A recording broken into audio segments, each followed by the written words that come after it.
Hello viewers, welcome to another lesson of the Social and Environmental Studies of the upper basic level. Now before we come to the lesson proper, let's answer our assignment questions from the past lesson. And question number 1 reads, traditional beliefs can be grouped into dash and dash. Now, the answers are taboo and totem. These are the answers for question number 1. Now, question 2 reads, any action that is not allowed in the society in which we live is called. The answer for question number 2 is taboo.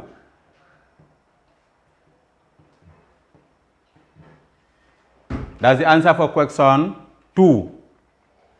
Now, those were the questions for the past lesson. Now, before we come to our today's lesson, once again, I am Bakar MC Sane, coming to present the next lesson on social and environmental studies for the upper basic level. Now, our today's lesson is from a unit entitled Islam and Christianity in the Gambia. Now, we will start with our first subtopic, that is the coming of Islam into the Gambia. Now, Islam was first introduced to the people of Western Sudan, now West Africa, from the Maghreb. Now, by how? That is through the Trans-Saharan trade. Through the Trans-Saharan trade and via Morocco, Algeria, and Mauritania by the 9th century. And this happened at the time of the ancient Ghana Empire. Now, Islam spread across other regions of the Gambia through the following ways. What are some of those ways? Conversion, jihads, known as holy wars, building of Quranic schools or building of Islamic schools, building of mosques in various regions of the Gambia, preaching by some of the Islamic scholars, or other scholars were using the method of persuasion. Various ways used to be adopted by these Islamic scholars during the era of the 19th century. Now, Islam was brought by the Arab and Berber traders from North Africa.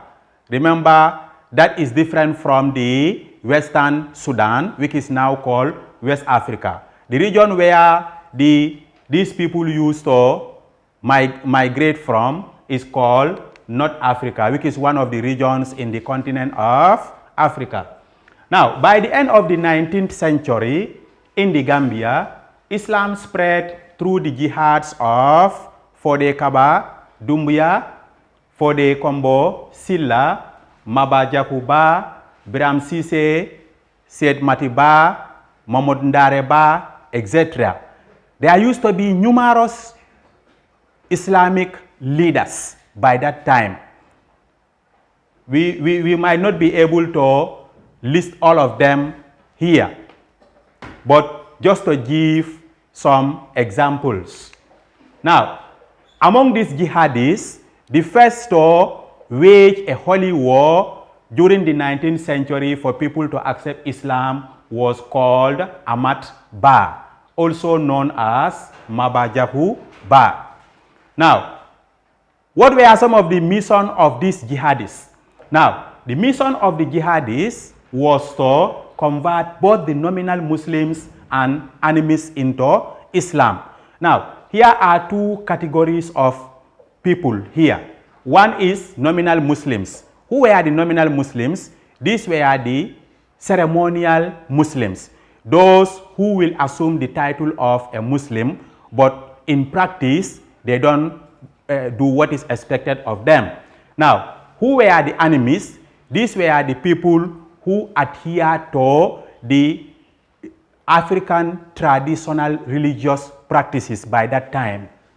Now, and remember, these were the two different groups of people that the jihadists forced to accept Islam or use other methods like persuasion or preachings or building Islamic schools for them and the like I stated earlier on.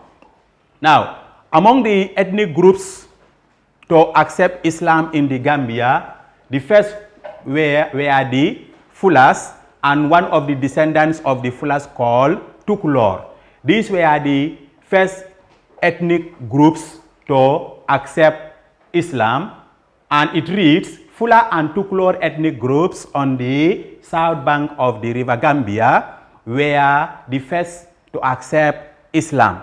Now, the south bank of the river Gambia is the region which starts from Banjul and it goes as far as Basse and continues.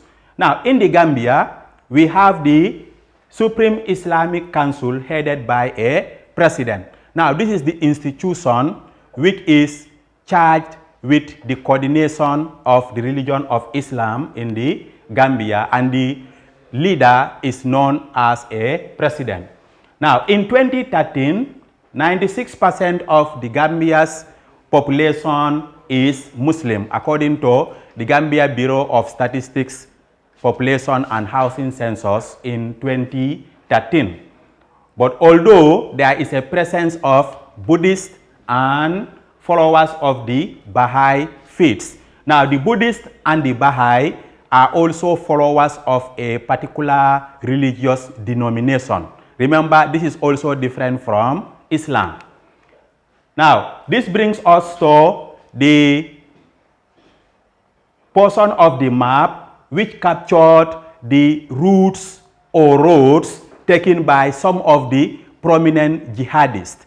Remember, I made mention of several jihadists that tried to spread Islam in various regions of the Gambia. But the most prominent ones among them by that time was for the Kaba Dumbuya and for the Silla. Now, if you look at this map of the Gambia carefully, you can see the dotted lines which starts from the Combos and it goes to the northern part of the country, which is Nyomi. It goes still to the northern part of the same country, which is the Badibu area, and it crosses the river Gambia, as you can see here, and the dotted lines which is showing the routes taken by this particular jihadist called for the Kaba Dumbuya. It goes through the Kiangs as well as the Fonyis. So, for example, if you are asked which places used to be traveled or which places used to be waged with a jihad by for the Kaba Dumbuya, these places used to be the Kombo, Nyomi, Badibu, passing through the river Gambia, coming to the Chiang and the Fonyis. So those were the places attacked by for the Kaba Dumbuya, as you can see. Now, if you want to know the places attacked by for the Silla, who is a native of Kombo Gunjur, as you can see here, from the region of the Kombo North and Kombo South areas of the Gambia. These areas are the regions attacked by for the Kombo Silla, or some will call him for the Silla, who is a native of Kombo Gunjur of the West Coast region. As you can see, his attack was mainly focused on the Kombos, as you can see, the southern part of the Kombos, coming to the central part of the Kombos and going to the eastern part of the Kombos, as you can see. Now, These jihads happened during the 19th century, known as the Soninke Marabu Wars. Now, like I mentioned, you can see an image of some of the prominent jihadists. First, we start with Fode Kaba Doumbouya. That's the picture of Fode Kaba Doumbouya, as you can see, who was one of the most prominent jihadists during the 19th century. And the next point we will be looking at is terms used in the coming of Islam. Now, one of them is jihad. What is the meaning of jihad? Now, jihad is an Arabic word meaning struggling with a praiseworthy aim, spiritual struggle within oneself against sin and fighting a holy war in the name of Islam. So, in short, a jihad is simply called a holy war, a war based on a religious cause. Now, the next terminology you need to remember is Soninke. What is the meaning of Soninke? It means a follower of traditional religion. A follower of traditional religion. People who used to practice the African traditional religion known as animism were labeled as Soninke. Then during the 19th century, people who tried or make some efforts in convincing people to accept Islam were the ones given the title Marabu. Therefore, what is the meaning of Marabu? It means a keen Muslim or cleric and teacher.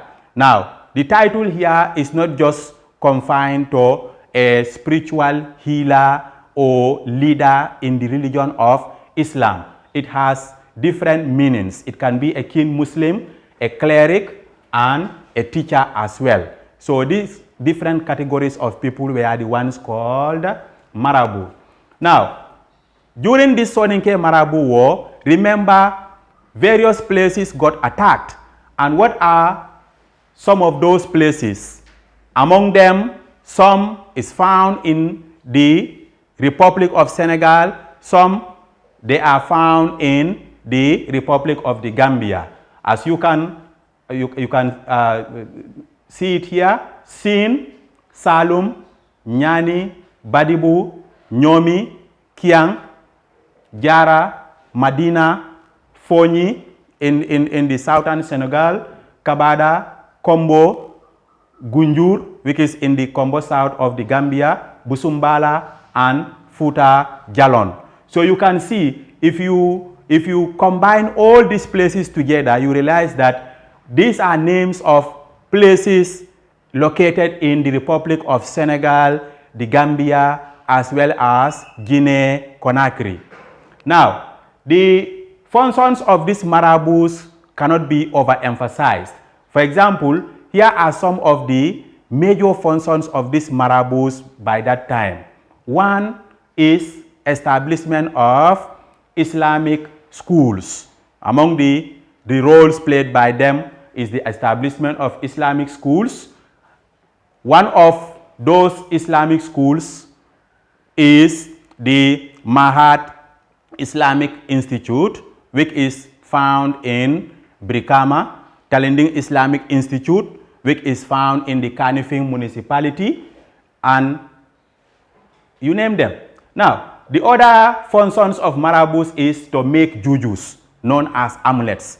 Now, these jujus or amulets are worn by someone who wants to protect him or herself during that time. Now, the protection is to make the person be dissociated with evil attacks, demons, witches. Anything which is evil by that time is usually aided by the wearing of these jujus, which used to be made by the marabouts, and it is known as amulets. Now, the marabouts also are healers. Remember, modern medicine cures some diseases, but there are certain diseases which modern medicine cannot cure. So the Marabus, on the other hand, can also cure certain diseases by using herbs, that is local herbs from our forests. Marabus also used to be advisors. When there is a dispute between families, clans, ethnicities, by that time, the help of the Marabus usually is called. So sometimes they advise conflicting parties to come together and be united, which is strength. Now, what are some of the examples of the 19th century Islamic jihadists of the then Western Sudan, which is now West Africa? Now, among them, we have Usman Danfodio. Remember, this is also one prominent jihadist who hailed from the country of Nigeria. Usman Danfodio and his followers belong to a caliphate called the Sokoto Caliphate. Then we have Alhaji Umar Tal, some will call him Alhaji Umar Futi Tal, who founded the Segu Caliphate. Then we have Almame Samori Toure, who used to be a king of the Mandinko Empire of Guinea. Then we have Seku Ahmadu, who was the founder of the Tukulor Caliphate. Now, these were prominent Islamic jihadists and scholars by that time, who used to be very, very famous indeed when it comes to the propagation and spreading of Islam. Now, other examples of famous Islamic scholars and preachers in the Senegambia region, that is the regions covering the rivers Gambia and Senegal, includes one, Ahmadu Bamba, who was born in Touba in the Republic of Senegal, and he also founded the Murid Brotherhood. We have Sheikh Ibrahim Baye Niass, who is founder of the Niassène Islamic Brotherhood. Then we have Alhaj Umar Bunjeng Fadera, who used to be one of the renowned Islamic scholars and preachers by that time, and who is also a prominent Islamic leader in the Gambia by that time. Then we have Alhaji Banding Drame, who is originally from the Upper River region of the Gambia. He used to be among the famous Islamic leaders by that time. We have Mohamed Lamin Toure, who is currently the president of the Supreme Islamic Council of the Gambia. Now, this brings us to an image of some of the scholars I mentioned. Now, here we are seeing, say, Ahmadu Bamba, that is the founder of the Murid Brotherhood. Then we have, say, Ibrahim Baye Niass, who was the founder of the Niassène Brotherhood, and he even owned a mosque in Kaolack, called Medina Baye, in the Republic of Senegal. That's the image of Omar Bunjeng Fadera, who used to be one of the prominent Islamic leaders in the Gambia by that time. Then that's Alhaji Mohamed Lamin Toure, who is at present the president of the Gambia Supreme Islamic Council. Now, these are just examples. These are just examples of the images of some of those Islamic leaders. Now, our next subtopic is entitled Reasons for the Soninke Marabu Wars. Remember, we said this wars broke out during the 19th century, but it was based on reasons. It was based on reasons. Now, what were some of the reasons? Number one was to spread Islam. Among the reasons given by the jihadists during that time was to spread Islam. Remember, even if Islam was practiced in the Gambia during the 19th century, the number of people that practiced it weren't much by that time. So other reasons given includes to force the Soninkes to accept the Islamic faith. For example, I can give you an example of a settlement in the Gambia whose inhabitants used to be Soninkes. For example, Genyeri. in the eastern Kiang of the Lower River region, and is one of the settlements attacked by Fodekaba Doumbouya, because most of the inhabitants in that settlement by that time used to be Soninkes. But thanks to the efforts of Fodekaba Doumbouya, if you travel to January today, you realize that most of the inhabitants are Muslims. Now, Marabus also did not want to be ruled by the enemies. Like, you've already accepted the religion of Islam. Now, you may find it very difficult to live in a neighborhood where the inhabitants are animists, followers of the African traditional religion. You may find it very difficult to cope with those people because the practices done by you and that of those people differs. Those were among the reasons. Now, the negative effects of the Soninke Marabu wars. Remember, for every war, we have both positive effects as well as negative effects. And there is a reason for every war. So, what were some of the negative effects of this Soninke Marabu wars during the 19th century? One, it led to instability or no peace. Yes, there was no peace.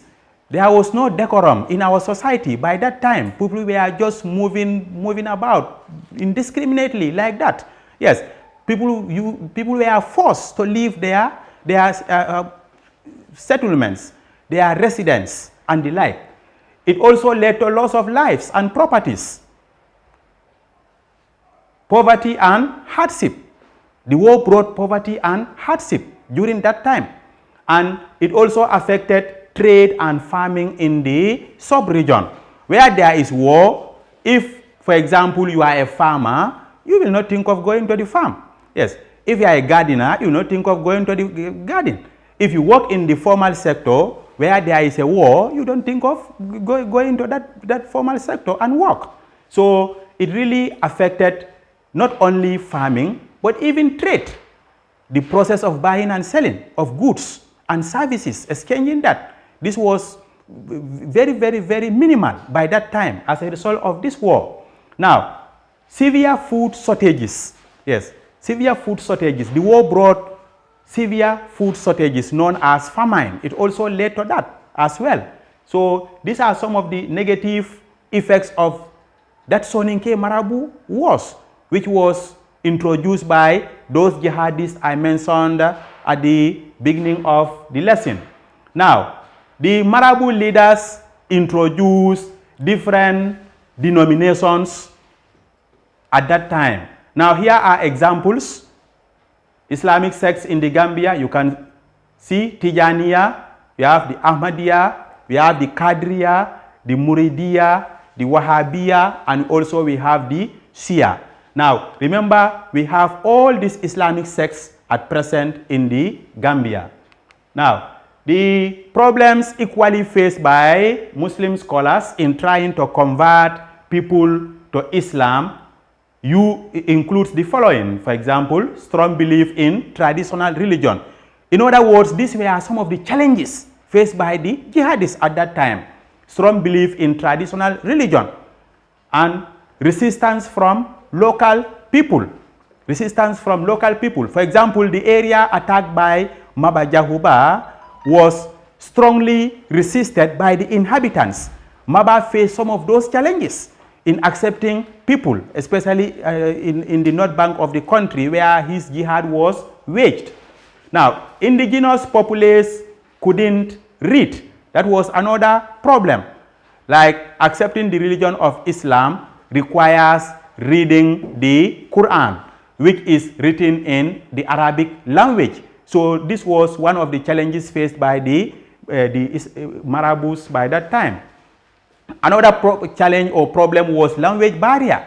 Like the Marabus find it difficult to understand the spoken languages of the inhabitants. Like the Mandinko speaks Mandinka, the Wolof speaks Olof, the Fula speaks Pular, the Jola speaks Jola, the Sarahule speaks Saranghule. So if the Marabu who originated from North Africa speaks Arabic, will find it difficult to understand the one who speaks those local languages of the Gambia. So another problem was poor communication. The road network was not favorable by that time. So in fact, accessing certain places was proven difficult for these jihadists by that time. They faced those challenges. Then, apart from the negative effects, there used to be positive effects as well with regard to the coming of Islam on the Gambian society. Now, what are some of the positive effects? One, Arabic language was introduced in our schools. For example, Mahad Islamic Institute, Talending Islamic Institute, the Gambia Muslim Senior Secondary School has the Arabic component, and series of other schools across the various regions of the country now learn the Arabic language. That is another added advantage to the learner. Then Islam also offered chances for wider learning. People travel all the way to North Africa, some travel to Saudi Arabia, others will move to other Islamic states or countries to learn the Arabic language and at an advanced level for that matter. Now, traditional religion also was not considered. After most of the people accepting Islam, traditional religion was undermined. It was undermined by the followers of the Islamic faith. Then Arabic also became the language of commerce during trans-Saharan trade.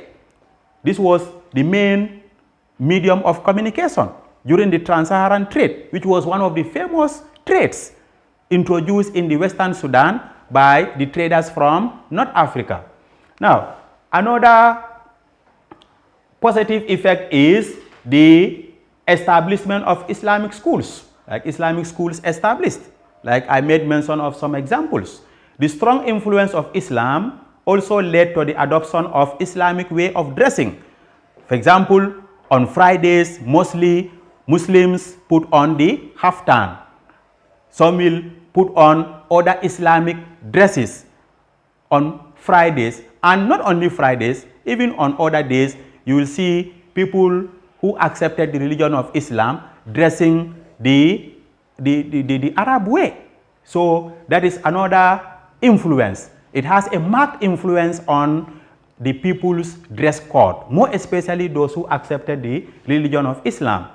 Now, many people also adopted Islamic names. For example, people belonging to the Islamic faith usually christen their children with Islamic names. For example, Muhammad, Khadija, Ali, Usman, Abu Bakr, etc., etc. So Islamic names got adopted by the followers of the religion of Islam.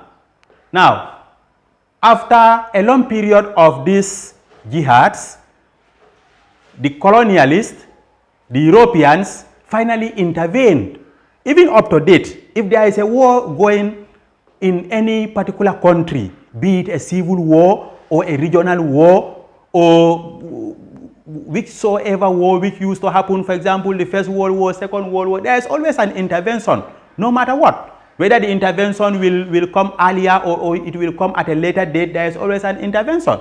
During that Soninke Marabu wars, the British and French had to intervene. Yes, remember I talked about the negative consequences of this Soninke Marabu wars. So the British and the French didn't want those negative consequences to be a continuing thing. So they must interfere into the thing so that peace is finally the order of the day.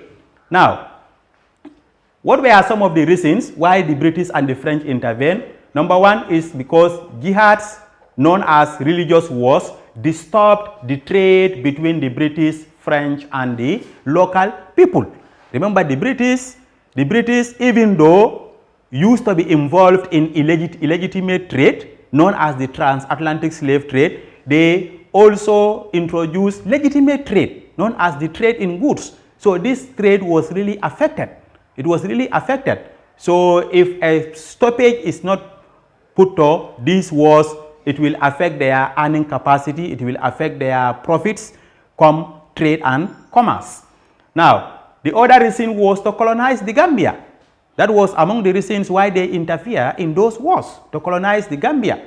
Until in 1888, the Gambia became a British protectorate. Now, the other reason was to promote peace in the region. When there is peace, obviously in the region, everybody goes your normal business, your normal social problems. You go about solving your normal social problems. Now, the lesson is now coming to an end almost, but before we wrap up, here is your assignment questions. Question number 1 reads, Islam was brought to Western Sudan by the ... Islam was brought to Western Sudan by the ... Question number 2, identify 2 ways in which Islam was spread in the Gambia. Once again, identify 2 ways in which Islam was spread in the Gambia. That marks the end of our today's lesson. The assignment questions should be answered in our incoming lesson. So I hope you enjoy the lesson, and before we come to our next lesson, the assignment questions shall be corrected. Thank you once again.